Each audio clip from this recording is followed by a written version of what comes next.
La vie, elle est courte. La vie, elle est courte. Faut en profiter un max, en fait. Et quelle que soit la situation, en fait, aussi. Ça peut ne jamais arriver de remarcher. Ça, c'est très probable. Donc, si je l'accepte pas, c'est là où je vais me morfondre et rester dans un bad mood, entre guillemets. Et du coup, moi, je veux pas du tout ça. Je veux avancer dans ma vie. L'accident, on voit que ouais, il nous a épaté, quoi. On doute pas de lui, en fait, quoi. Mais du coup, ouais, je pense que ça a multiplié sa force. Ouais. Il a toujours été de l'avant, hein. Ça c'est en lui en fait. Il a toujours été déterminé tout le temps. Mais c'est vrai que l'accident, je pense que ça l'a rendu encore plus fort. Et en fait, ça lui a donné envie de faire encore plus de choses en fait.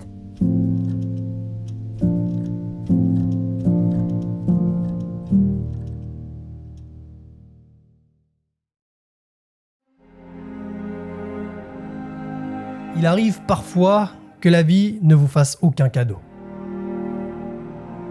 Que vous soyez seul, sans défense, livré à vous-même. C'est souvent là qu'on découvre réellement notre personne, parce que soit on coule, soit on devient plus fort. Pour Matteo Brianté, pilote de BMX au club de Vitré, c'est le 22 juillet 2019 que la vie a basculé au championnat du monde à Zolder. Voici son histoire.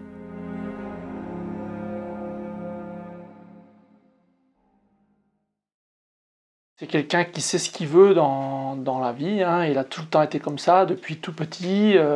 Il était déjà comme ça petit. Déjà petit, il choisissait déjà ses affaires. Dès 3 ans, en fait, il savait déjà ce qu'il voulait mettre comme affaire le matin. Et voilà, donc c'était quelqu'un qui a beaucoup de caractère et qui va toujours au bout de ses choses, en fait. Il a toujours été têtu, assez déterminé dans ce qu'il entreprend. Tenace. Quand il commence quelque chose, en fait, il va jusqu'au bout des choses, quoi. De toute façon, s'il y a quelqu'un qui peut y arriver, c'est lui. Il n'est pas perdant, il trouve toujours quelque chose, il s'adapte en fait. Il s'adapte, là-dessus, c'est une grande force, quoi. Quand j'ai quelque chose en tête, je me donne les moyens d'y arriver. Et j'essaye d'aller au bout.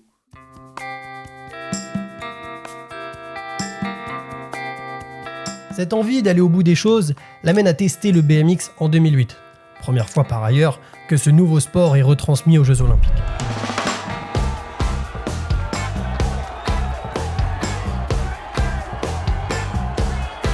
Eh bien, c'est Matteo, un jour, qui a voulu commencer à faire un vélo. On lui avait acheté un vélo à Decathlon, en fait, et il avait voulu trouver un club, et donc on avait été renseigné sur internet et on avait trouvé le club de Vitré. Et après il avait été faire une séance ou deux d'essais et ça lui avait plu, et voilà, c'est comment on est rentré dans le monde du BMX en fait. Déjà ça a commencé où Matteo, je sais pas pourquoi, il a voulu avoir un BMX, le refaire comme les copains dans la rue, etc. Et donc du coup, mes parents, je me souviens, ils lui avaient acheté un BMX freestyle qui pesait 1 tonne le truc, et là il s'est dit « Oh, maman, je veux faire du BMX ». Très vite, le jeune homme est pris d'un amour passionnel pour son nouveau petit vélo. Je pratiquais ça en loisir, me faire plaisir. Moi, il fallait que je me fasse plaisir. Je fais ça par passion, et si on ne prend pas de plaisir, pour moi, c'est pas intéressant. Effectivement, on passait beaucoup de temps sur les pistes, hein, les entraînements, et puis aussi les week-ends, quoi, hein. C'est vrai que très tôt, ils se sont mis à la compétition. Donc au début, compétition régionale, et puis après, ça a été les challenges, les championnats de France pour Maëva, et puis après les Coupes de France. Donc c'est vrai qu'on a passé énormément de week-ends sur les routes et sur les pistes. Ouais, on a fait des grands déplacements. Le BMX, en fait, ça nous a approchés avec les enfants déjà, ça nous a donné un lien, et ça nous a donné surtout une vie de famille, de BMX en fait. Vraiment rencontrer des gens de toute région, et voilà, c'est ce qui nous a plu et a accroché en fait. Suivi de Matteo Brianté, Edmond Pays de Vitré, Antoine Mamire, Matteo Brianté. Techniquement, il savait tout faire en fait. Il excellait pas forcément dans un domaine, mais il était homogène techniquement, et en enroulé, saut, il n'avait pas de problème. Physiquement, étant jeune, il était plutôt petit gabarit. Du coup, voilà, il manquait, comme beaucoup de jeunes, voilà, ce qui fait la différence dans les petites catégories. Celui qui est costaud, tout de suite, il est devant. Donc lui, étant jeune, dans les résultats, voilà, ce qui manquait, c'est plutôt la partie physique qui venait avec les années cadets, où là, il commençait à se développer physiquement, et du coup, c'est là que les résultats commençaient à venir, quoi. Même si le BMX reste pour Matteo un loisir, son travail et sa persévérance portent leurs fruits. Notamment le 3 mars 2019, quand, sur sa piste et devant ses proches à Vitré, le jeune homme brille lors d'une compétition. Une course qui m'a marqué, c'était Vitré. Donc c'était en junior en fait, c'était avant son accident. J'étais déjà un petit peu en tant que bénévole pris dans l'association, mais bien évidemment, quand c'est votre fils qui commence à prendre le départ, bah, la pression monte. Hein. Il avait dit, de toute façon, si je fais un podium ou une finale, je ne sais plus vraiment, de toute façon, tu vas me payer un coup. Et donc, personne n'y croyait vraiment. Et pour le coup, rien que le fait d'être en finale, c'était un peu quelque chose de... Enfin, waouh, il n'avait jamais fait de finale Bretagne, il me semble. Donc, en plus, le fait de le faire à Vitré, bah, c'était vraiment encore plus cool. Matteo connaissait vraiment bien la piste, en fait. Il savait que de toute façon, il fallait qu'il sorte dans les premiers, sinon ça n'aurait pas fait.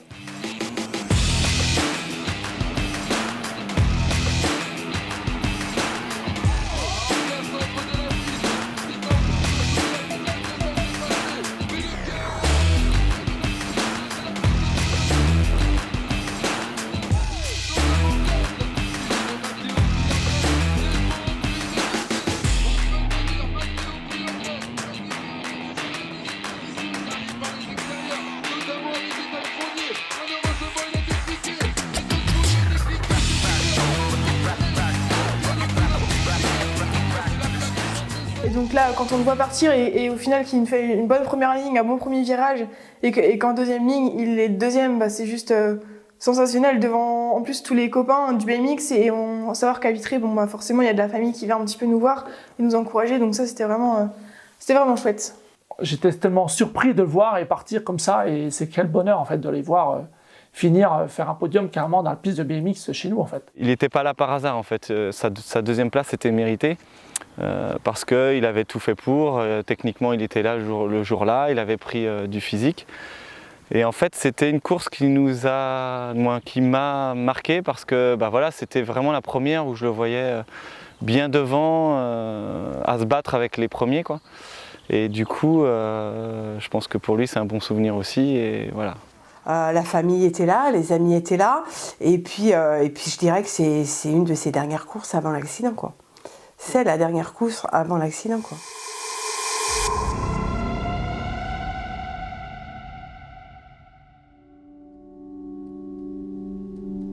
Une des dernières courses pour le jeune homme avant un long combat, autant mental que physique. Une des dernières courses avant cette tragique journée du 22 juillet 2019. On est parti à Zolder pour les championnats du monde. C'était quelque chose que Maëva, elle tenait énormément, participer. C'était pour elle une belle opportunité de pouvoir participer aux championnats du monde. On a organisé nos vacances cet été, là, 2019, en fonction d'elle. On s'était dit, ben voilà, on va partir 2 semaines en Belgique, on se fera une semaine à Zolder, puis une semaine sur la côte, et on profitera, on va allier les vacances au championnat, et voilà, c'était une aventure familiale, et voilà, et surtout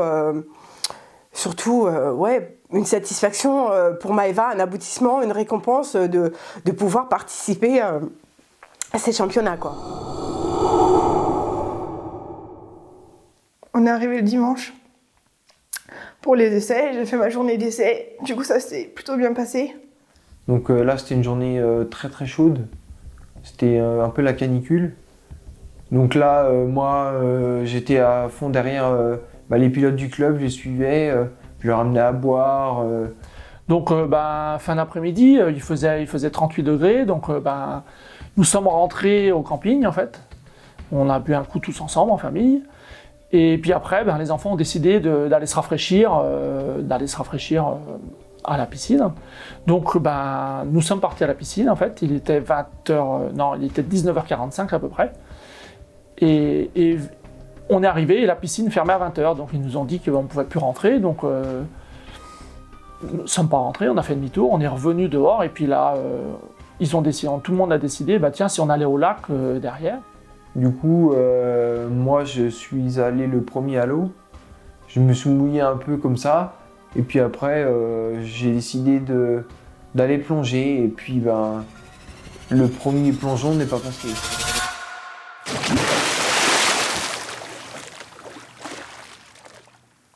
Mathéo a plongé comme il savait toujours faire, comme il a toujours su plonger normalement, bien plonger, sans prendre de risques, rien. Et là, malheureusement, qu'est-ce qui s'est passé?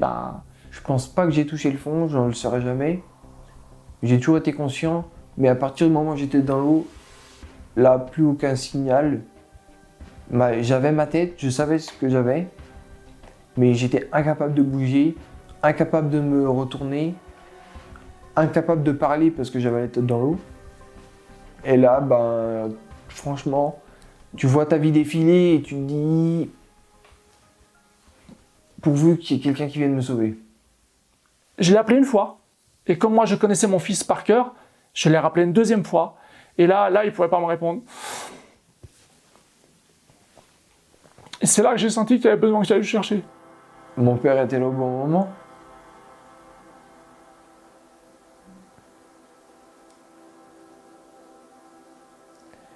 C'est lui qui est venu me récupérer. Et là, c'est... Je pourrais jamais le remercier assez. C'est qu'aussitôt, il a bien senti que... Il savait ce qu'il avait dans la seconde qui suivait, il avait compris, Mathéo, que... qu'il avait compris qu'il sentait plus ses jambes ni ses bras, en fait. Et comme son papy a déjà été tétraplégique, en fait, il m'a toujours dit, je veux pas passer ma vie en fauteuil. Malheureusement, la vie a déterminé ainsi. Les premières choses que tu te dis pourquoi moi? J'ai fait quoi? C'est un accident, je lui dis, c'est un accident, Mathéo. Et on sera là, on sera toujours là pour toi. Et je lui dis, de toute façon, quoi qu'il arrive, on fera tout ce qu'il faut et on s'adaptera. Nous c'était hyper douloureux. Donc pour nous, on nous annonce, écoutez, on va pas pouvoir l'opérer ce soir, ça sert à rien qu'on l'opère ce soir, il faut attendre, il n'y a plus d'urgence maintenant, il faut attendre en fait. Donc nous sommes rentrés, laissant notre fils à l'hôpital et nous rentrer au camping. C'était voilà, c'est une nuit, on n'a fait que de pleurer. On a pleuré, et voilà, elle a pas retrouvé le sommeil, et voilà, c'est tout. Un jeune à 18 ans, il a rien vécu, il a encore toute sa vie devant lui, quoi. Et là que ça arrive, on se dit merde. Et après, il y a c'est un sentiment un peu, je sais pas, c'est un peu une balance. Il y a ce premier truc, et après il y a... Ouais, mais non, mais il a la gagne, il va faire quelque chose. Il y a ça derrière. C'est des mauvais souvenirs, mais on est obligé de les garder. Ça fait partie de ta vie, mon chéri. Bilan, une lésion de la moelle épinière. Mathéo est à partir de ce jour tétraplégique. Après l'accident, les premiers mois sont difficiles. Mais le jeune pilote de Vitré prend, sans doute, une décision des plus importantes de sa vie.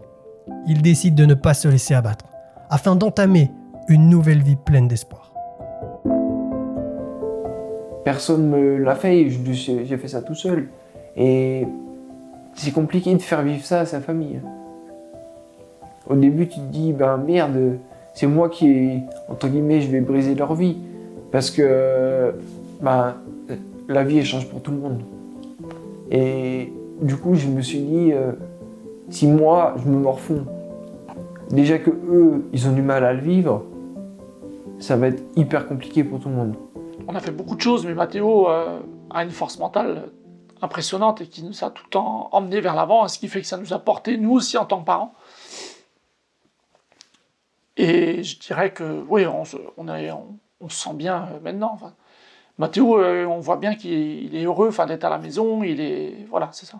Il y a une phrase que je n'oublierai jamais, qui nous a dit une fois, c'est pas le moment de baisser les bras parce que j'ai besoin de vous. Donc là, mon mental a pris le dessus et je me suis dit, si je suis heureux, ils sont heureux. Si je me bats, ils se battront. Et du coup, j'ai décidé de me battre et de montrer que, certes, c'est un drame, mais il faut continuer à vivre. Et comme ça, tout le monde va mieux l'accepter, tout le monde va mieux avancer. Et c'est pour ça que j'en suis là aujourd'hui. Et ça, c'est quelque chose que j'oublierai jamais. Et c'est vrai que là, je me suis dit, mais il faut qu'on avance avec lui, quoi.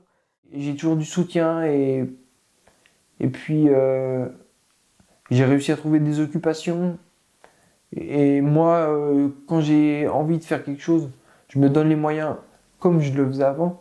Aujourd'hui, je le fais peut-être encore plus. Et du coup, j'arrive toujours à m'occuper. Je m'ennuie pas mes semaines. Mais bien sûr, mais tout à fait. Il a fait beaucoup plus de choses qu'il aurait peut-être pu faire autrement. Mais c'est extraordinaire, justement, de pouvoir le suivre. Et nous, on le suivra. Tout ce que Mathéo voudra faire dans la limite du raisonnable, on suivra, de toute façon. On n'a pas le droit de le lâcher maintenant, de toute façon.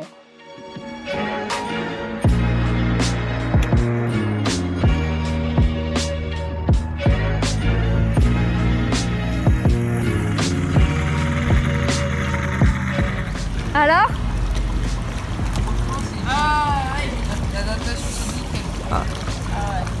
Putain, c'est trop bien. Ils sont trop bien les photos.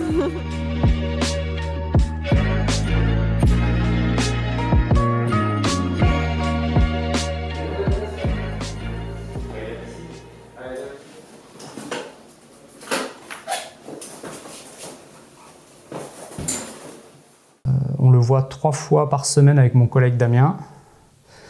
On travaille sur les séances la mobilisation. En fait, comme Mathéo a perdu les muscles de la sangle abdominale, donc ce qui est inné chez nous, chez Mathéo, ça se travaille.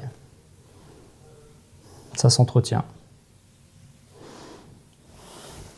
C'est surtout l'absence en fait de kiné qui entraîne des effets délétères. Quand on le fait, voilà, on entretient, on ne se rend pas forcément compte des bienfaits. Et la séance en milieu de semaine, on travaille l'équilibre, on va dire la moitié du temps, et après on finit par la mobilisation. Effectivement, s'il n'y avait pas ces séances-là, au niveau de la mobilité, au niveau de la raideur, au niveau de la spasticité, son état risquerait de se dégrader. C'est bon ?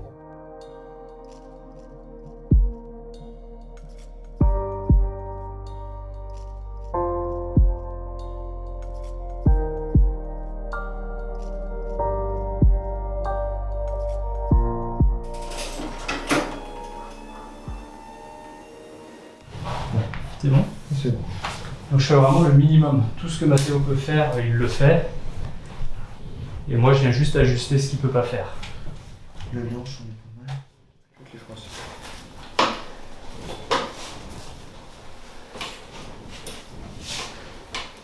Bon, merci.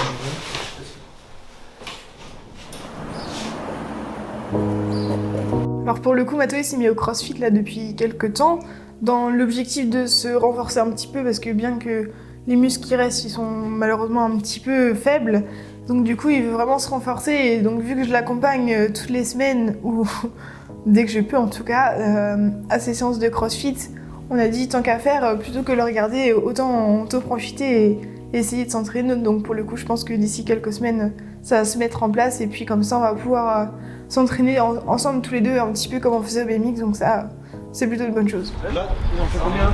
Là, tu fais un aller-retour, voir un petit peu, parce que tu as un faux plat. Tu essayes de voir un petit peu comment ça se passe.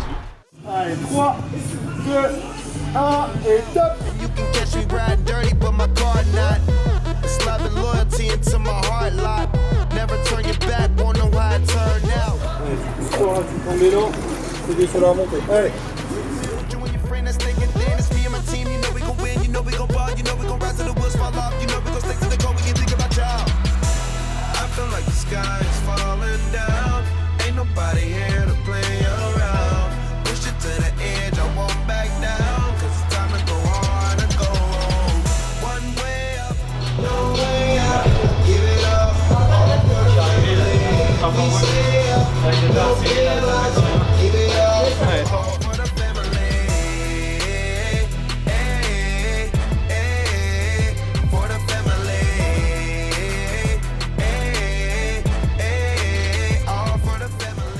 je vais moins loin d'amplitude à droite qu'à gauche.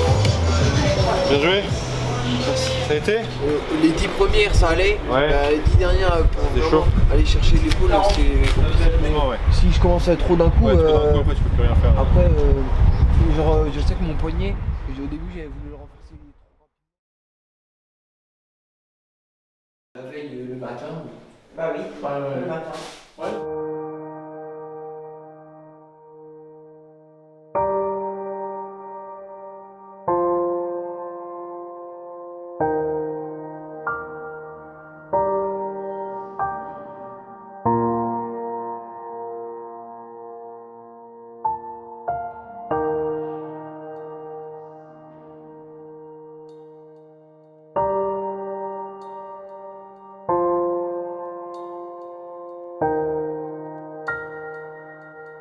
Moi, je le pousserais, je dirais, c'est un de ses rêves, c'est de monter une entreprise, c'est quelque chose d'être capable de pouvoir faire. C'est pas parce qu'on est en fauteuil qu'on n'est pas capable de faire plein de choses, en fait. La vie en fauteuil, c'est pas un frein, en fait. C'est une adaptation au quotidien, mais je veux dire que ça nous empêche pas de vivre et d'être heureux, en fait. Voilà. Donc, on partage des bons moments, on fait ce qu'on a envie de faire, ce qu'il a envie de faire, et on profite. On profite. À partir du moment où tu n'acceptes pas ton handicap, je pense que c'est très compliqué d'avancer. Moi, j'ai toujours été réaliste, même si certaines personnes ont pu croire le contraire, parce que je me battais toujours. En étant réaliste, on accepte mieux son handicap. Je pense pas être surhumain non plus. Hein. Donc, si moi j'y arrive, je pense que, entre guillemets, tout le monde peut y arriver. En fait, faut pas se morfondre, il faut juste essayer de trouver ce qui nous plaît et de façon en se disant il y a une solution pour l'adapter. Cela fait maintenant 2 ans que la vie des Briantais a changé, mais rassurez-vous, elle est loin d'être négative. L'accident, qui aurait pu faire du mal et détruire toute la famille, a au contraire renforcé les liens déjà très présents et a fait naître en chacun une force mentale insoupçonnée, dans le but de faire grandir toute la famille. À travers son attitude, son combat, Matteo Briantais délivre un message fort. Ne jamais se laisser abattre, même quand tout semble perdu. Car c'est à ce moment précis que des exploits se produisent.